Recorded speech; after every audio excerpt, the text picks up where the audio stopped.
మాటలు మాట్లాడుతున్నారు.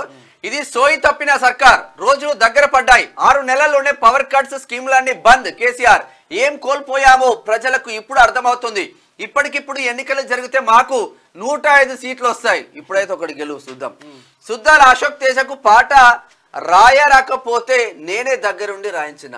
సుద్దాల అశోక్ తేజ నిజంగా కూడా సుద్దాల అశోక్ తేజ, సుద్దాల హనుమంతు ఎవరు ఆ పల్లెటూరి పిల్లగాడ పాలుమర్మ పిల్లగాడ అది ఉంది కదా, ఆ పాట రాసిన తర్వాత గొప్ప వాగ్గేయకారుడైనటువంటి సుద్దాల హనుమంతు కుమారుడు. సుద్దాల అశోక్ తేజ జాతీయ నంది అవార్డును కూడా ఆయన అందుకున్నాడు. తర్వాత మొన్న ఏది కుమరం భీముడు ఆ పాటను కూడా ఆయనే రాసిండు. అంటే గొప్ప గొప్ప సాహిత్యాన్ని గొప్ప గొప్ప పాటలను అందించిండు. ఆయనకు పాట రాయాలని చెప్పేసి ఇట్లా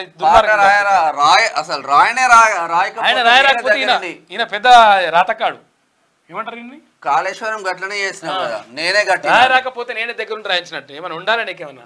మన తెలంగాణ దుర్మార్గులు ఎక్కువ. అచ్చా నేను తెలంగాణలో దుర్మార్గులు ఎక్కువ అన్నోళ్ళేనా మరి ఏదో తెలుసుకోవాలి ఒకసారి. నేను తీద్దామనుకున్న బతుకమ్మ సినిమా అచ్చా ఓ సన్నాసి తీసిండు. ఏం మాటలు ఇది, వాడి సినిమాలా ఏమీ లేదు. రాష్ట్ర గీతం రాసినప్పుడు మేధావులతో చర్చించడం. నీ చెక్క 10 ఏళ్ళు ఏం బీకినట్టు గడ్డి వీకిరా అని అడుగుతురు పబ్లిక్. 10 ఏళ్ళు ఏం చేసినావు, అధికారంలో ఉన్నావు కదా, ఆయన రాయరాకపోతే నేను రాయించినాడు. ఈయన మునగాడు, రాత మునగాడిన ఎవడో పాట రాస్తే ఎవరో పేరు చెప్పుకున్నట్టుగా నీ పేరు నువ్వు చెప్పుకుని తెలియదా.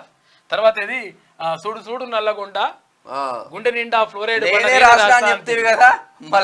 మళ్ళీ క్లియర్ గా చూపించండి కదా ఏది పాట రాసింది ఎవరో, ఆ సీన్ అన్న రాసిండని.